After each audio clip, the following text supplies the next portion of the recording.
transition, if you know what I mean. When I think about the impact the nonprofit community has on meeting the needs of underserved individuals in our community, I'm always reminded that we have a strong and vibrant nonprofit community that is striving to address how we solve problems and address the opportunities that impact our community. Tonight's keynote speaker is someone who can really attest to the work of nonprofits in our community and throughout the state of Arizona. Kristen Merrifield, CEO, Alliance of Arizona Nonprofits, is a proven leader across multiple sectors invested in development and success of others. She has more than 16 years' experience leading efforts to support community stakeholders, including extensive involvement working with professional associations, chambers of commerce, and various community and business organizations. Kristen is a fierce competitor, never satisfied with resting on her laurels, and is always looking for the next big challenge to conquer. She is driven to be the best while remaining authentic and invested in the success of others. Wicked smart, calm under pressure, a seasoned leader, and skilled communicator, she knows how to solve the big problems and create consensus around complex issues. Her why is to be the best version of herself so that she can share knowledge and experience with others to help them reach their full potential. Without further ado, please welcome Kristen Merrifield.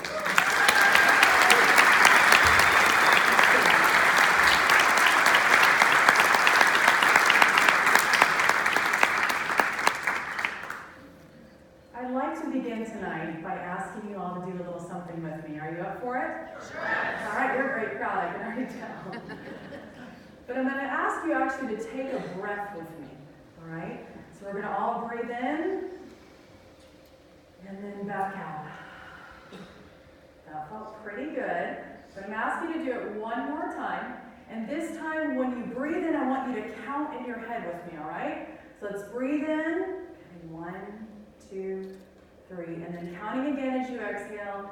1, 2, 3. That feels pretty good, doesn't it? You're actually all in your Zen place now, which is exactly where I want you to be for tonight.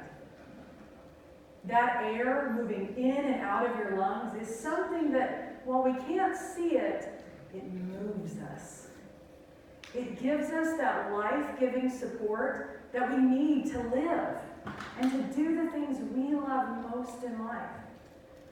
It also gives us the strength and endurance to overcome some of life's most difficult challenges. You've probably often heard or even said, I just need a moment to catch my breath.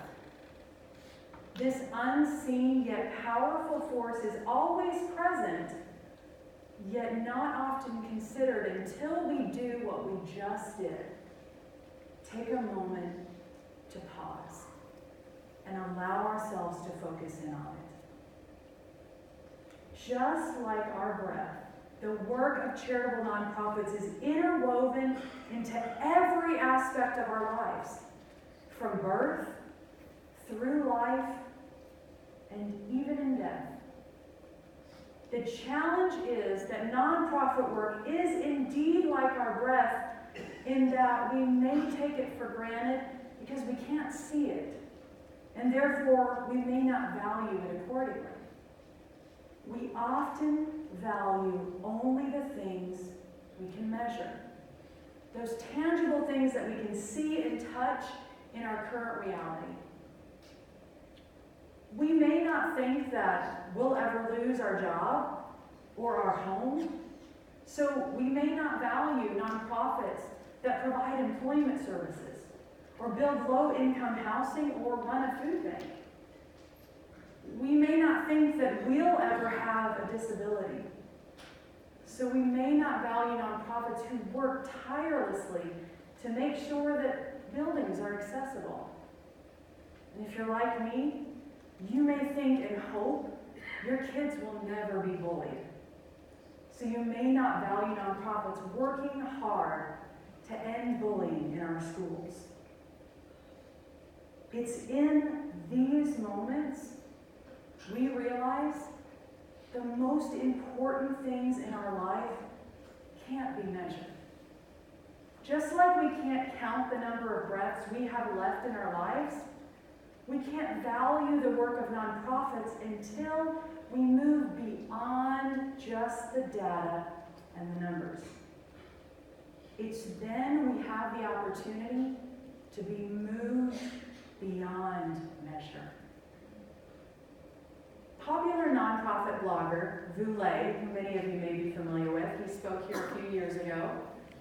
He's a nonprofit blogger, and he shared a post a while back on social media about this concept that individuals want nonprofits to behave more like businesses. To which he then asked his audience to then treat nonprofits more like businesses. As you can probably imagine, this post resonated pretty strongly with his nonprofit audience, who shared it more than 25,000 times on social media. However, it also received its fair share of backlash from the for-profit sector. One comment read, "A VC, or a venture capitalist, won't sink millions of dollars into complex social issues because they won't directly get anything in return, even if the social problems are solved." So, this person is not even willing to invest in the work of nonprofits, even if we all achieve our missions and we solve all the problems in our community. So, crazy question. What if we all wake up tomorrow and all the nonprofits are gone? That's nearly 4,000 organizations in Pima County alone, gone overnight. Nonprofits are the 5th largest non-government employer in the state of Arizona, responsible for 167,000 jobs. 325,000 jobs when you consider the indirect impact, when we pay our vendors and suppliers, which could be many of you in the room that own your own business. That's 63,000 jobs gone in Pima County alone. In that scenario, how many of you are waking up tomorrow without a job? It's okay, raise your hands, I know who you are. Hey, I'm with you. I'm in the unemployment line and now I don't have any nonprofits to help me. Nonprofits generate $10.4 billion. That's billion with a B, a very big number. They generate that much in revenue for Arizona's gross state product every year, which balloons to 12 billion. Again, billion with a B. When you think about that ripple effect, when we pay our employees and they go and spend that money in the community, or when we again pay our vendors and suppliers and they do the same. Without the contribution of nonprofits, that's $4.3 billion gone from the Pima County economy. These are big, big numbers, folks. What would that kind of impact look like to you, your family, your fellow neighbors here in Tucson? Do you love all of this free art and music that surrounds us? It's probably because there are nonprofits supporting the amazing artists and musicians in our community. Do you rely on local talent for employees at your company? It's probably because there are nonprofits providing things like job readiness skills or employment services. Do you or your loved one have a serious illness? there are probably nonprofits right now working hard to find the cure. I know what you're probably thinking at this point. All the nonprofits gone overnight? Really? Nobody's gonna let that happen, right? And you're probably right. But what if just one person that needs our help doesn't get it? What if that one person is you, your spouse, your child, or your friend? How do you even begin to measure that kind of impact? The truth is, it can't be measured.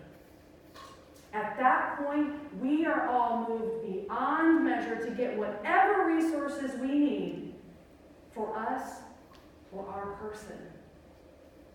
Here's the thing. Nonprofits view every person as you view your person. Your person is our person. A while back, I found myself in a similar position as probably many of you find yourselves tonight. I wanted to make an impact on my community. And as often is the case, I started by looking for a nonprofit on which I could serve on the board of directors. I asked around with my colleagues, and I was referred to an organization called Gabriel's Angels. And I know several of you know their work. They're here in Southern Arizona as well. Their mission is to provide healing, pet therapy to abused, neglected, and at-risk kids. It was the perfect blend of my love for kids and my love for animals. All of you probably, again, are in a similar spot. You're volunteering. You're serving on the board. You're donating. You are supporting your community. At the time, I was a busy professional, and I still am. But I had just gotten married and became an overnight stepmom to 2 teenage boys. I hear the groans. You feel me on this. Overnight, my world was turned upside down. And now I was a board member and a volunteer. In fact, I think I even got voluntold to be the board treasurer. I guess I like numbers, but not that much. I was going to their events. I was listening to all the data and the numbers about how they were impacting the lives of children in our community. I was moved in my role as a board member to even become a donor. I was so moved, I decided to become a pet therapy team with my Yorkie Snickers. And yes, he was just as cute as it sounds.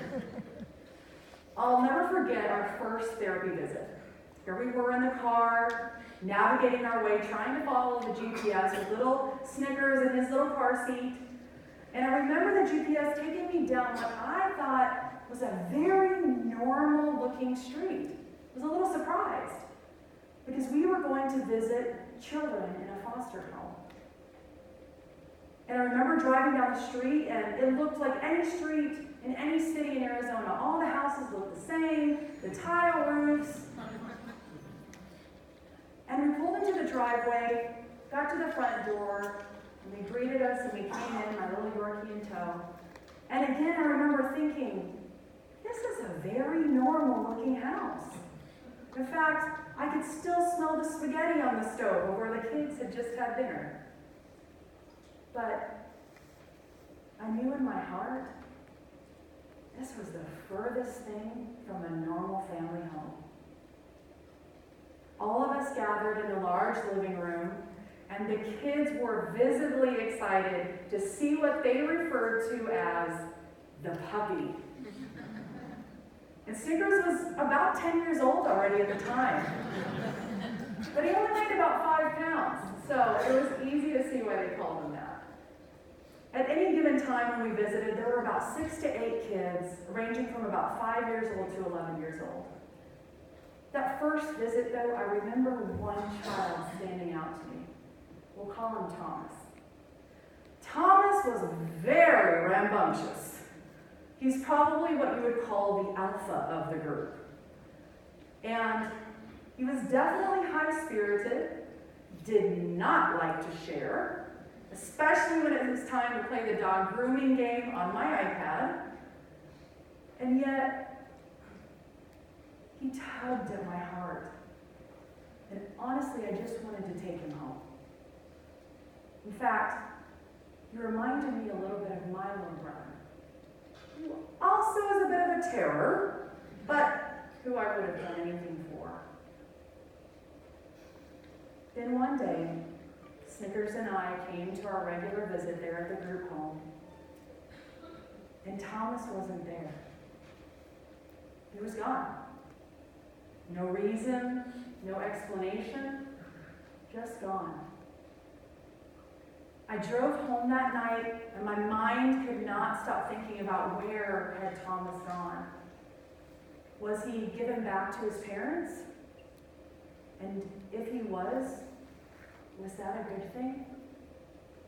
Was he adopted? Honestly, I just hoped that he was safe. I got home that night and I was sitting at the kitchen island and I looked out the back patio doors and I could see my husband and our youngest son on a full-on hunt for lightning bugs.